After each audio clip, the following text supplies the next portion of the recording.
ملک بیانات خطیب خطیب ہندوستان حضرت علامہ مفتی سعد رضا محمد القادری صاحب قبلہ کا استقبال کیجئے۔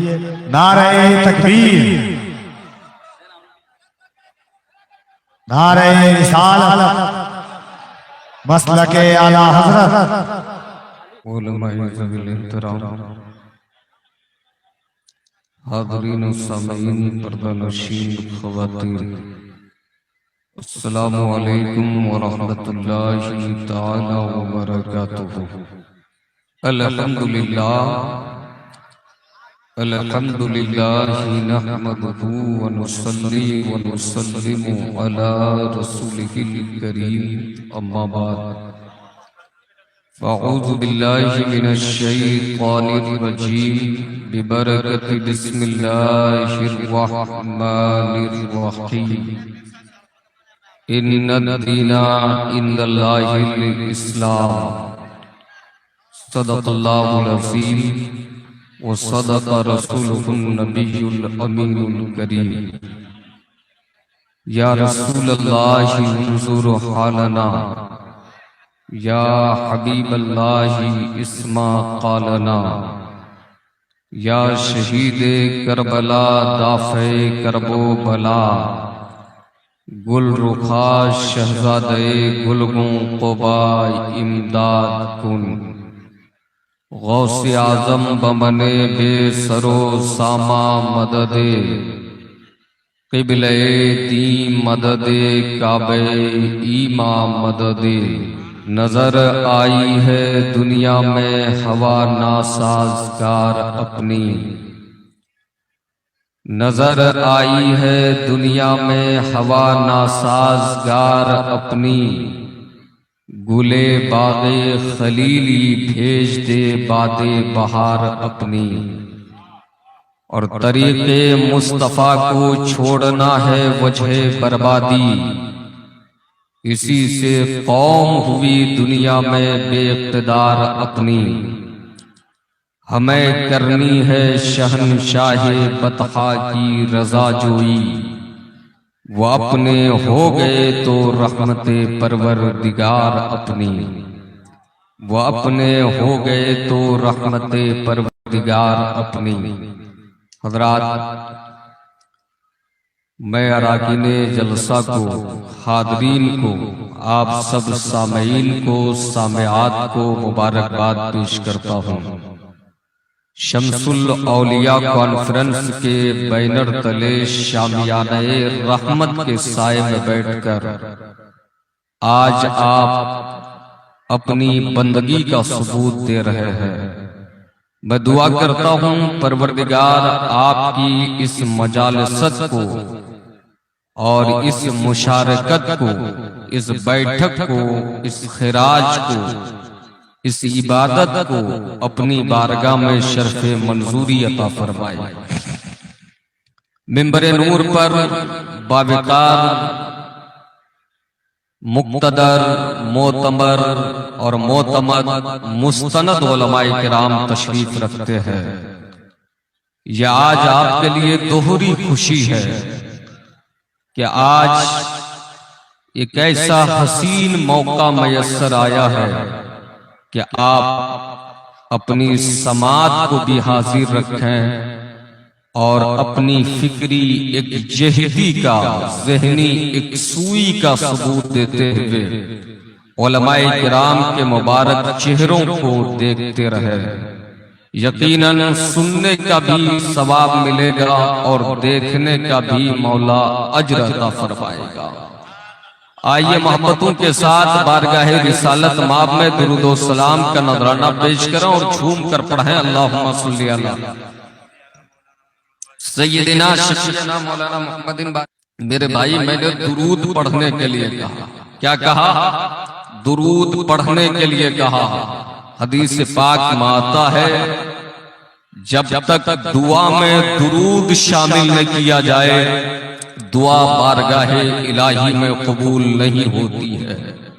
اعلیٰ حضرت فاضل بریلوی کے والد محترم امام المتکلمین علامہ نقی علی خان بریلوی علیہ الرحمت و رضوان نے احسن الوا لآداب الدعا، اس میں تحریر فرمایا کہ درود کی اہمیت یہ ہے، درود کی عظمت یہ ہے کہ جیسے آپ یوں سمجھو کہ دعا کی مثال ایک پرندے کی ہے، دعا کی مثال کس کی ہے؟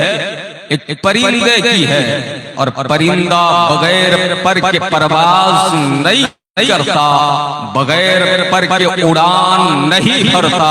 امام اہل سنت کے والد بزرگوار فرماتے ہیں کہ دعا کی مثال ایک طائر کی ہے اور درود کی مثال اس پرندے کے پر کی ہے۔ مطلب یہ ہے جب کبھی دعا کرو تو دعا کے شروع میں بھی، اول میں بھی درود شامل کر لیا کرو، اخیر میں بھی درود شامل کر لیا کرو۔ یقیناً درود پاک کی برکت سے آپ کی دعا نہ تو موقوف رہے گی نہ معلق رہے گی، بلکہ باب اجابت تک پہنچے گی، اور رب قدیر محمد الرسول اللہ کے صدقے حضور کی وساطت سے آپ کی دعاؤں کو قبول فرمائے گا۔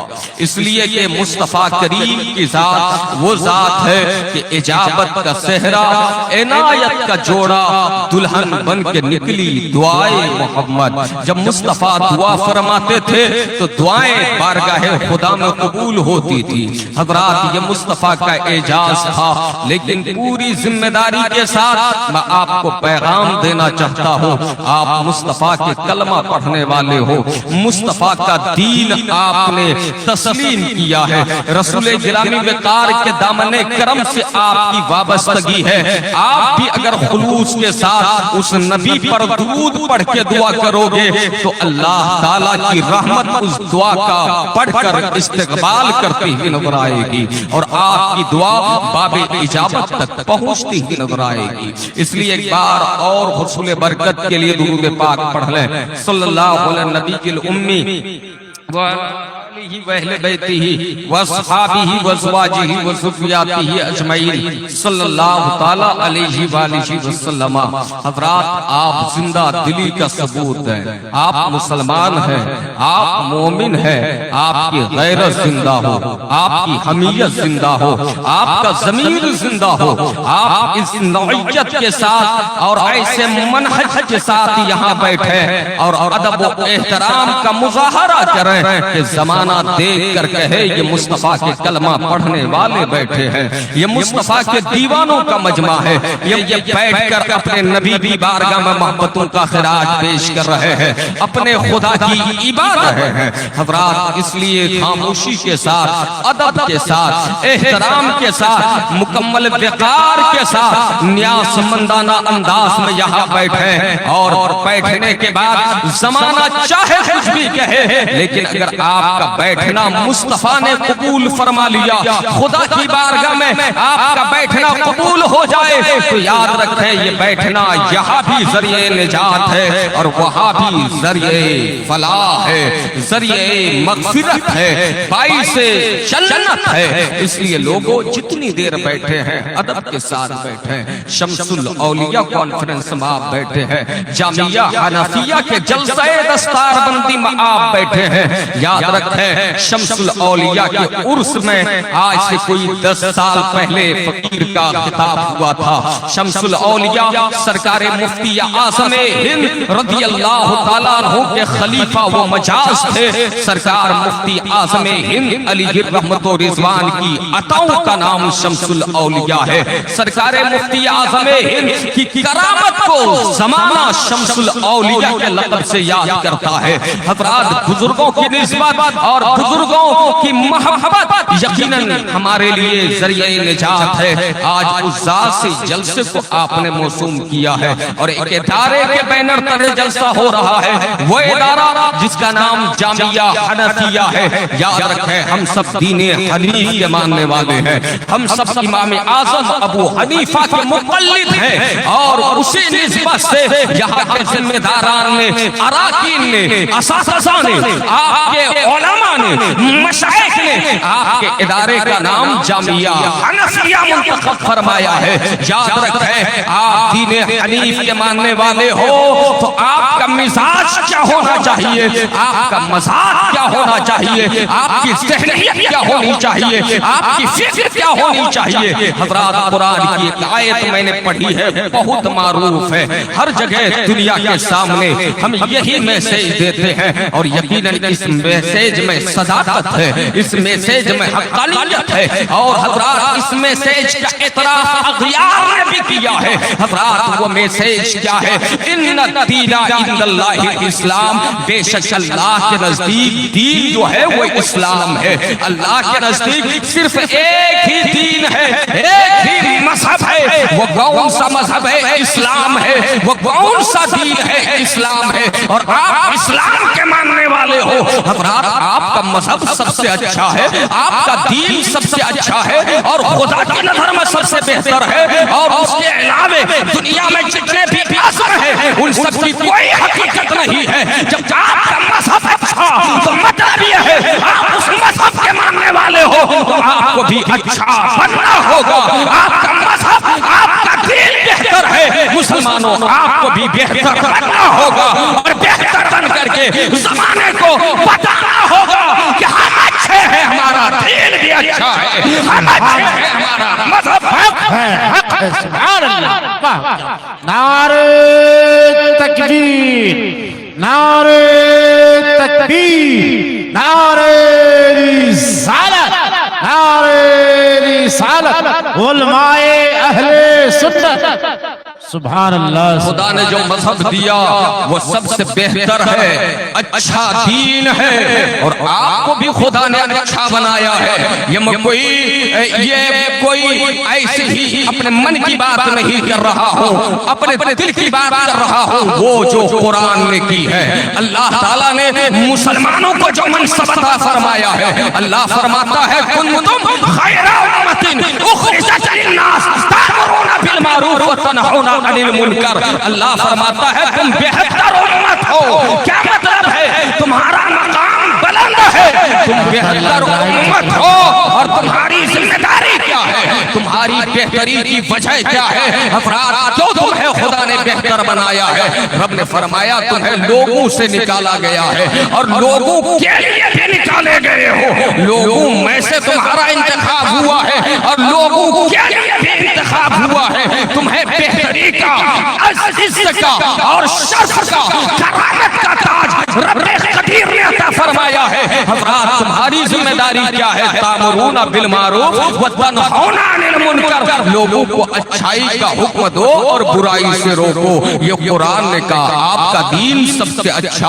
اور آپ نے جب اس دین کا کلمہ پڑھ لیا تو آپ سب سے اچھے ہو گئے, آپ سب سے بہتر ہو گئے. آپ کا دین بھی اچھا, آپ بھی اچھے, اور جس نبی کا کلمہ آپ نے پڑھا ہے اس نبی کا تو جواب ہی نہیں ہے. وہ نبی تو نبیوں کے بھی نبی ہے, رسولوں کے بھی رسول ہے, وہ تو کائنات کے تاجدار ہے, وہ تو نائب پروردگار ہے, وہ آقا رحمت للعالمین ہے. آپ اس نبی کا کلمہ پڑھنا مقدر ہوا.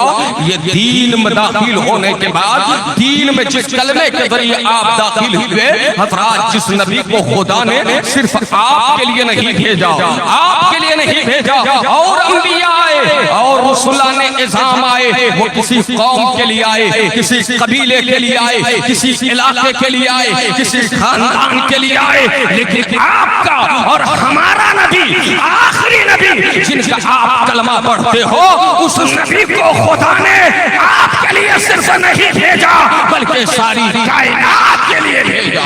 خود نبی نے فرمایا ارسلت الی الخلق کافہ, اے لوگوں میں تمام مخلوقات کی طرف نبی بنا کر بھیجا گیا ہوں, رسول بنا کر جلوہ گر کیا گیا ہوں. اور میرے پیغمبر کی یہ شان ہے اور یہ عقیدہ ضروریات دین میں سے ہے. اگر کوئی کہے کہ ہمارا نبی صرف ہمارا نبی ہے, اور یاد رکھیں علماء بیٹھے ہیں یا اکابر بیٹھے ہیں, ضروریات دین کا منکر کافر ہو جاتا ہے. یاد رکھیں جیسے یہ عقیدہ رکھنا کہ حضور آخری نبی ہے, وہ اللہ کے آخری رسول ہے, جیسے یہ عقیدہ رکھنا حشر و نشر برحق ہے, جیسے یہ عقیدہ رکھنا خدا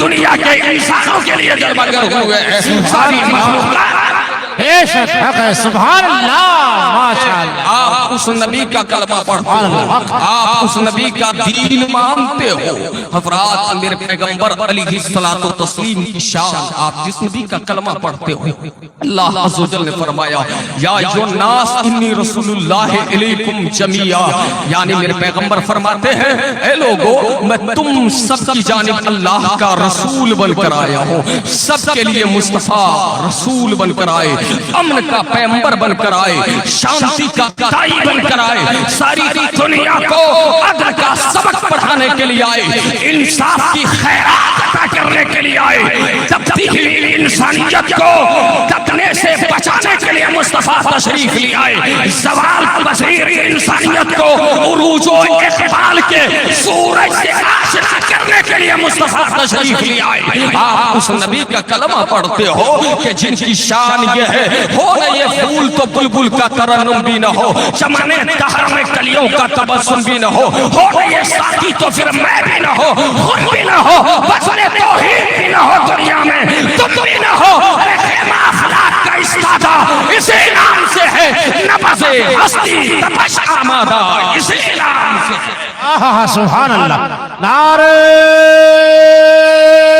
تکبیر، نعرہ رسالت، مسلک اعلیٰ حضرت، مسلک اعلیٰ حضرت حضرت محب العلماء، نعرہ تکبیر، نعرہ رسالت، سبحان اللہ۔ کیا سمجھ میں آیا؟ آپ کا دین سب سے بہتر، آپ بہتر، آپ کا قرآن بہتر، آپ کی حدیث بہتر، آپ کا مذہب سب سے اچھا، لیکن آپ کتنے اچھے ہو بتانا یہی چاہتا ہو۔ آپ کو خود میں غور کرنا چاہیے، اپنا جائزہ لینا چاہیے، اپنا محاسبہ کرنا چاہیے، اپنی ذات میں سروے کرنے کی کوشش کرنی چاہیے۔ خودی میں ڈوب کے پا جا سراغ زندگی، تو میرا نہ بنتا نہ بن، اپنا تو بن، یعنی اپنی خودی میں ڈوب کر گہرائی میں جا کر گہرائی میں جا کر سوچنا ہوگا ہم کیسے مسلمان ہیں۔ آج یاد رکھیں، کل کے مسلمانوں کی تاریخ پڑھ کر دیکھیں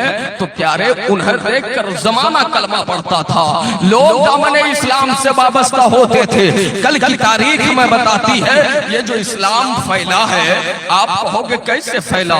مصطفیٰ مدینے سے مکے سے مدینہ جا رہے ہیں، مدینے سے مکہ جا رہے ہیں، اور چند غزوات میں مصطفیٰ کی شرکت ہو رہی ہے۔ نبی پاک علیہ طیت و ثنا نے لقائے یار کو پسند فرمایا ہے، وصال یار فرما رہے ہیں، حضرات خدا کے حبیب دنیا سے انتقال مکانی فرما رہے ہیں، بظاہر پردہ فرما رہے ہیں۔ حضرات اب ان کے بعد یہ دین پوری دنیا میں پھیل رہا ہے، یہ اسلام پوری دنیا میں اپنی رانائیاں بکھیر رہا ہے۔ یہ کیسے ممکن ہو پایا؟ حضرات آپ کہو گے قرآن کے ذریعے، میں آپ کو بتانا چاہتا ہوں یہ قرآن یہ سب کی زبان نہیں ہے، یہ ایک خاص زبان ہے، عربی زبان ہے۔ یہ قرآن یہ انگریز یہ امریکہ کے رہنے والے آج سمجھ رہے ہوں گے، لیکن اس زمانے میں ان کے پاس ذرائع نہیں تھے، دنیا قرآن سمجھنے سے آج کو قاصر تھی، لیکن باوجود اس کے اسلام دنیا کے گوشے گوشے میں کیسے پھیل گیا؟ تو آواز آتی ہے تم جیسے مسلمانوں کی وجہ سے نہیں، بلکہ ان جیسے مسلمانوں کی وجہ سے جنہوں نے اپنے دل سے اسلام تسلیم کیا تھا اور اسلام کی تبلیغ کی تھی، جن کا کردار اسلامی تھا، وہ جدھر چل دیے ادھر ہی زمانہ انہیں دیکھ کر اسلام کا کلمہ پڑھتا کیا بات ہے بھائی، سبحان اللہ، نعرہ تکبیر، نعرہ رسالت، نعرہ رسالت، شمس الاولیاء کانفرنس، لاہور شمس الاولیاء کانفرنس، نعرہ تکبیر، نعرہ رسالت، سبحان اللہ۔ مطلب یہ ہے اللہ حضرت کو سلامت رکھے، ہمارے علماء کو سلامت رکھے، حضرت شاہ ترنم شہاب رضا کلکتوی صاحب، حضرت قاری مولانا عاشق رضا صاحب، یہ تمام کو آپ نے سماعت کیا، حضرت مولانا قاری امیر حمزہ صاحب، یہ ہمارے بزرگ علماء، یہ اساتذہ یقیناً پیارے، ان کی ذات ان کی شخصیات ہمارے لیے قابل رشک ہے، اور یہ جن کی